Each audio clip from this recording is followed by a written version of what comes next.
Bismillahirrahmanirrahim. My dear students, I am here with the last lecture of chapter number 1. Last topic में हम लोगों ने discuss किया था क्लोनिंग को.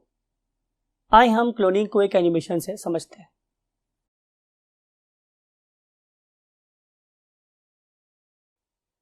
Yes, my dear students, look at this animation. It is a sheep. और हम क्या कर रहे हैं कि इस शीप में आपको दिखा रहे हैं ये ओवरीज, और यू नो वेरी वेल कि ओवरीज क्या कर रही हैं, रिडक्शनल डिवीजन मींस मायोसिस और मियोसिस, जो भी आपको अच्छा लग रहा है, और के रिजल्ट में ये प्रोड्यूस हो रहे हैं एग. अब चूंकि रिडक्शनल डिवीजन हुई है तो नंबर ऑफ क्रोमोसोम कितने मेरे पास 1 है. अब देखिए हम कर क्या रहे हैं कि मैंने इस पर्टिकुलर शीप के मिल्क ग्लैंड में से, या जिसे मेमरी ग्लैंड बोलते हैं, उसमें से हमने एक सेल लिया, और इस सेल में जो नंबर ऑफ क्रोमोसोम है वो क्या है, 2n. तो मैंने इस particular 2n number of chromosome वाले न्यूक्लियस को यहां से रिमूव किया और उसे उठा के एग में डाल रहा हूं. देखिए मैं, जहां से मैंने उसका 1n नंबर ऑफ क्रोमोसोम वाला न्यूक्लियस रिमूव कर दिया. अब ये मेरे पास एक ऐसा क्या बन गया है, एग, जिसमें नंबर ऑफ क्रोमोसोम 2n वाला न्यूक्लियस प्रेजेंट है, जो कि नॉर्मल बॉडी से लिया गया है. राइट, इसमें माइटोसिस हुई है, इसमें कोई जेनेटिक चेंज नहीं आई, कोई मॉडिफिकेशन नहीं आई. तो अब ये एक ऐसा जाइगोट बन गया है जिसके अंदर मियोसिस नहीं हुई. Right, there is no genetic variation.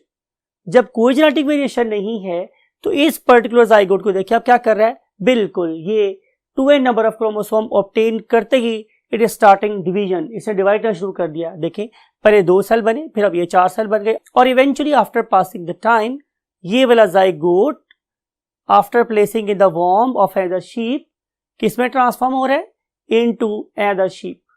ठीक है, अब आप देखिए इस पर्टिकुलर शीप को कि ये वाली शीप बिल्कुल डिटो कॉपी है किसकी, उस शीप की कि जिसके मेमरी ग्लैंड में से मैंने ये वाला सेल लिया था. राइट, तो ये क्लोनिंग है जिसमें हमने नॉर्मल बॉडी सेल को यूज किया, तो कहलाएगी क्या, सोमैटिक क्लोनिंग. लेकिन अब इस एनिमेशन के अगले पार्ट को देखें. इसमें हम लोग क्या कर रहे हैं, लुक एट दिस, कि इसमें मैंने एक स्पर्म को लिया और इसको मैंने एग से मिला दिया, और मिलाने के बाद हम लोगों के पास क्या ऑब्टेन हो गया, सारा जाइगोट. अब क्या हो रहा है कि ये जाइगोट अब पहुंचा है 2 सेल स्टेज पर. देखिए मैंने क्या, मैंने एक लंबा सा बाल लिया और इस लंबे से बाल को लेकर मैंने माइक्रोस्कोप के नीचे उस पॉइंट पे रखा जिसे हम क्लीवेज बोलते हैं, मैट्रिक में पढ़ के आए होंगे, और आहिस्ता आहिस्ता जब मैंने इसको खींचूंगा, लुक एट दिस, तो क्या होगा, ये दोनों सेल दूसरे सेपरेट हो जाएंगे. अगर ये दोनों सेल इकट्ठे रहते तो इससे एक शीप बनती या एक इंडिविजुअल बनता, जो भी है. अब चूंकि दोनों सेल सेपरेट हो गए हैं तो ये 2 इंडिविजुअल बनेंगे. अगले फेज में देखिए मैं क्या कर रहा हूं कि मैंने इन दोनों सेल्स को फिर उसी प्रोसेस से गुजारा है. अब मैंने क्या बना ली है, 4 सेल. अगर ये 4 सेल जुड़े हुए रहते तो एक ही इंडिविजुअल बनता, लेकिन चूंकि ये चारों सेल्स क्या हो गई हैं, सेपरेट हो गई. चारों सेल्स क्या हो गए स्टूडेंट, सेपरेट हो गए, but still they are equally capable of developing into the new individuals. तो इससे 4 इंडिविजुअल्स बनेंगे. ये वाला काम मैं 16 सेल तक कर सकता हूं. तो एक वक्त में मैं एक पर्टिकुलर जाइगोट से 2 सेम इंडिविजुअल बना सकता हूं, 4 आइडेंटिकल्स भी बना सकता हूं, 8 आइडेंटिकल्स भी बना सकता हूं, और 16 आइडेंटिकल इंडिविजुअल्स भी बना सकता हूं. लेकिन चूंकि इस वाले केस में मैंने पहले सेक्सुअल रिप्रोडक्शन करवाई और उसके बाद मैंने जाइगोट बनवाया, तो इसलिए कहलाएगी zygotic cloning.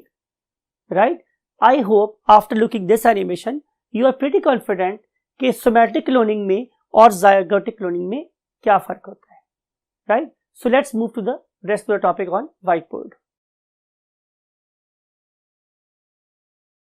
Yes my dear students, हम डिस्कस करने वाले हैं चैप्टर नंबर 1 का लास्ट टॉपिक, और लास्ट टॉपिक है protection and conservation of the environment.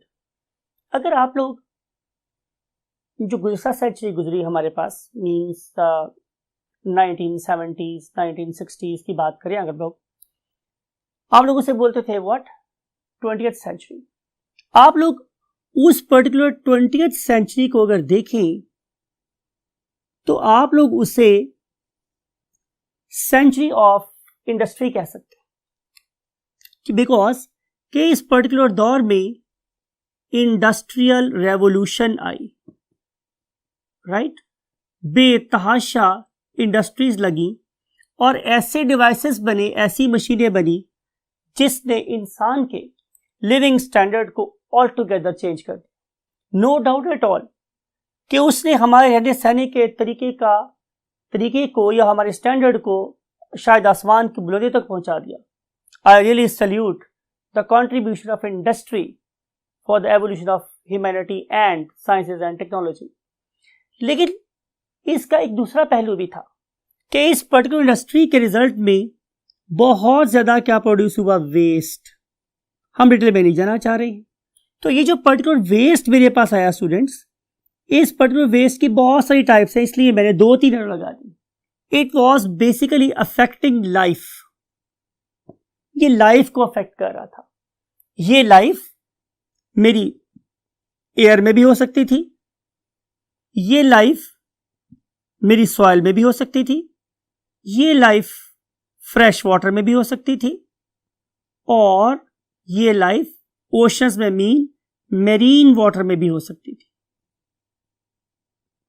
यानी कि इस इंडस्ट्रियल इफ्लुएंट की वजह से हर स्ट्रेटा ऑफ लाइफ, हर लेयर ऑफ लाइफ पे जिंदगी अफेक्ट हो रही थी, चाहे वो पानी था, चाहे वो मिट्टी थी, चाहे वो हवा थी। अब बीइंग बायोलॉजिस्ट हमारा काम क्या था? Because we love the life, हमारा कंसर्न ये है कि we want to have facilities but not at the cost of life. हम चाहते हैं कि फैसिलिटीज भी मिलती रहें और लाइफ अपनी पूरी स्विंग के साथ भी चलती रहे। तो इस पर्पस के लिए हमने सबसे पहला काम ये दिया कि हमने उनको अवेयरनेस दी कि आपकी किसी एक्टिविटी का किसी भी फॉर्म ऑफ लाइफ पे कितना अच्छा या बुरा असर हो सकता है। अवेयरनेस दी हमने उनको। उनमें से बहुत से ऐसे लोगों ने हमारी इस कॉल को या इस सिवियरिटी को समझा, उन्होंने हमारे साथ पूरी तरीके से कोलैबोरेट किया और उन्होंने अपने इंडस्ट्रियल वेस्ट को ट्रीट करके एनवायरमेंट में फेंकना शुरू कर दिया। So we are very much thankful to all those industrialist who are doing well for the humanity and other form of life. हमने सिर्फ उनको अवेयरनेस ही नहीं दी, बल्कि हमने उनको ऐसे टूल्स दिए कि जिसकी मदद से हम उस पर्टिकुलर वेस्ट के इफेक्ट को मिनिमाइज कर सकते थे। राइट, हमने डिफरेंट किस्म के टूल्स दिए। अब जो टूल्स थे वो एबायोटिक लेवल पे भी काम कर रहे थे और बायोटिक लेवल पे भी काम कर रहे थे। राइट, मिसाल के तौर पे अगर कोई इंडस्ट्री कार्बन मोनोऑक्साइड रिलीज कर रही है तो मैं ये बताऊंगा कि आप कार्बन मोनोऑक्साइड के अंदर अगर आप O2 बढ़ा दे थोड़ी सी तो वो CO2 बन जाएगी जो कि लेस टॉक्सिक होगी। So hence provided them the tools, जिस वजह से हम लोगों ने इस पर्टिकुलर इंडस्ट्रियल वेस्ट की क्वांटिटी को क्या कर लिया, हमने कम कर लिया। प्लस अब और आगे चले तो हम लोगों ने उन्हें बायोलॉजिकल टूल्स भी दिए। बायोलॉजिकल टूल्स दिए, बायो रेमेडिएशन। इसका मतलब मेरे पास ये है कि मैं डिफरेंट फॉर्म ऑफ लाइफ को इस्तेमाल कर रहा हूं to remove toxic substances from the environment. मिसाल के तौर पे हमारे पास एक प्लांट की टाइप है, उससे हम बोलते हैं एल्गी। मेरे ख्याल आप लोग पढ़ के आए होंगे definitely. They are very very good at absorbing heavy metals like zinc, like copper, like arsenic, like mercury, like chromium, etc. हमारे मुल्क की एक बहुत बड़ी इंडस्ट्री है, उसे हम बोलते हैं अटेंडरी, मीन्स जिसमें हम लोग लेदर को ट्रीट कर रहे होते हैं। उसमें क्रोमियम बहुत यूज होता है और कुसुर के इलाके में बहुत ज्यादा ऐसी चमड़ा साजी की सनत मीन्स अटेंडरीज लगी हुई है। तो अटेंडरीज में यूज होने वाला क्रोमियम एनवायरमेंट को बहुत ज्यादा पोल्यूट कर रहा था। तो हम लोगों ने उस इंडस्ट्रियल वेस्ट को लिया और उसके अंदर ऐसे हमने ऑर्गेनिज्म डाल जो सेलेक्टिवली क्रोमियम को एब्जॉर्ब कर सकते थे। तो इस तरह की बहुत सी चीजें हैं जो डिफरेंट इंडस्ट्री में यूज हो रही हैं और वो सारी की सारी वेस्ट को एनवायरमेंट में फेंक रहे हैं। उसको ट्रीट करने के लिए हम डिफरेंट किस्म के क्या यूज कर सकते हैं, ऑर्गेनिजम्स दो कि उन वेस्ट को एब्जॉर्ब करके हमारे वाटर्स को, हमारी सॉइल को, हमारी एयर्स को क्या कर सकते हैं, क्लीन कर सकते हैं। उनमें से इसके अलावा बैक्टीरिया भी इस्तेमाल होते हैं। डिफरेंट किस्म के बैक्टीरिया हैं, they are equally capable of absorbing these heavy metals from the environment and saving it. लेकिन इससे बेहतर ये नहीं है कि हम लोग एनवायरमेंट को खराब ही ना होने दें। अगर हम एनवायरमेंट को खराब नहीं होने देना चाहते तो उनमें से एक और चीज भी जैसे हम लोग क्या बोलते हैं स्टूडेंट्स, एफॉरेस्टेशन। एफॉरेस्टेशन का मतलब मेरे पास ये है कि मैंने दरख्त काट दिए, राइट, मैं दरख्त काट दिए। अब दरख्त काटने का सबसे बड़ा नुकसान किसको है? जाहिर है हमें है, बिकॉज यू नो कि जो ट्रीज हैं हम उन्हें क्या बोलते हैं कि trees are lungs of nature. ये तो कुदरत के, हमारी जमीन के लंग्स हैं, फेफड़े हैं, राइट। और अगर मैं किसी बंदे की बॉडी में से लंग्स को निकाल दूं तो डू यू थिंक कि वो सर्वाइव कर सकता है?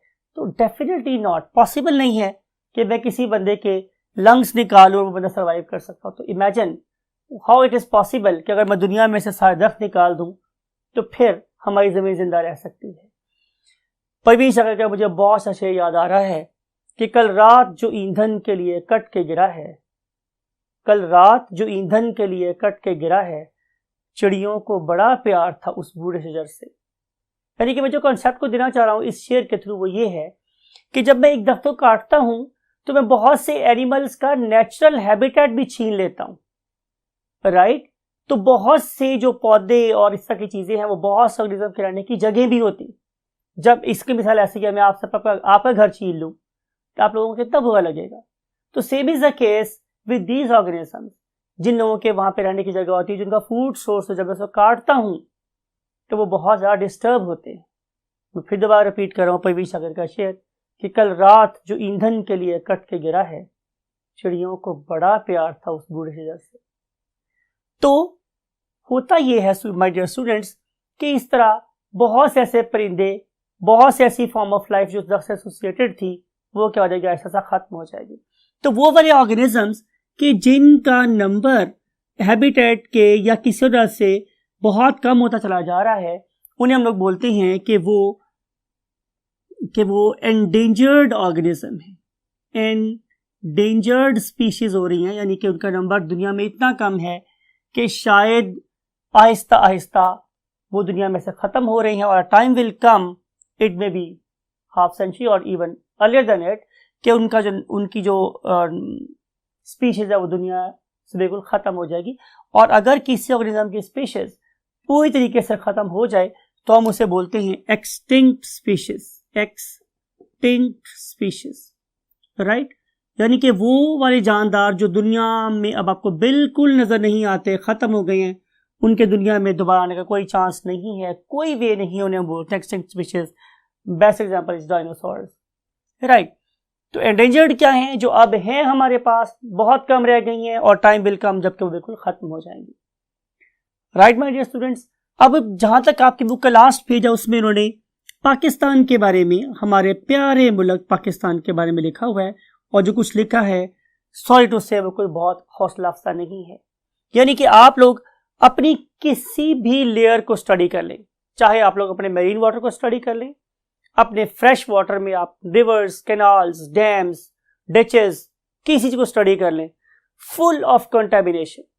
शायद इसका नुकसान आपको नहीं हो रहा, लेकिन आप लोगों के फ्रेश वाटर में, मरीन वाटर में जितनी फॉर्म ऑफ लाइफ थी सारी मर रही। हाँ, इससे एक लॉस जरूर हो सकता है कि वो वाली फिश जो आप लोग पहले अपने फ्रेश वाटर से ऑब्टेन कर रहे थे वो खत्म हो रही है। यानी कि you are losing one very big source of food by contaminating your rivers. आपको मेरी बात समझ आ रही है? तो इस तरीके से मैं बात यह कर रहा हूं कि पाकिस्तान के जो हालात हैं वो बहुत अच्छे नहीं हैं।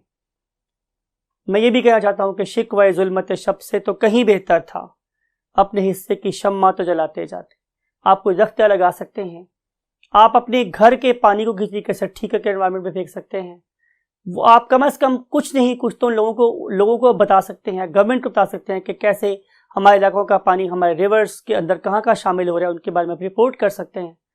आज नहीं बोलेंगे तो कल पछताएंगे, right. Take very good care of your surroundings, your country, your province, because in fact ये पूरी अर्थ ही आप लोगों का घर है।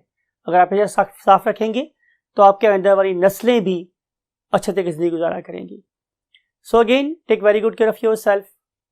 Again I always say take very good care of your great parents, always respect them,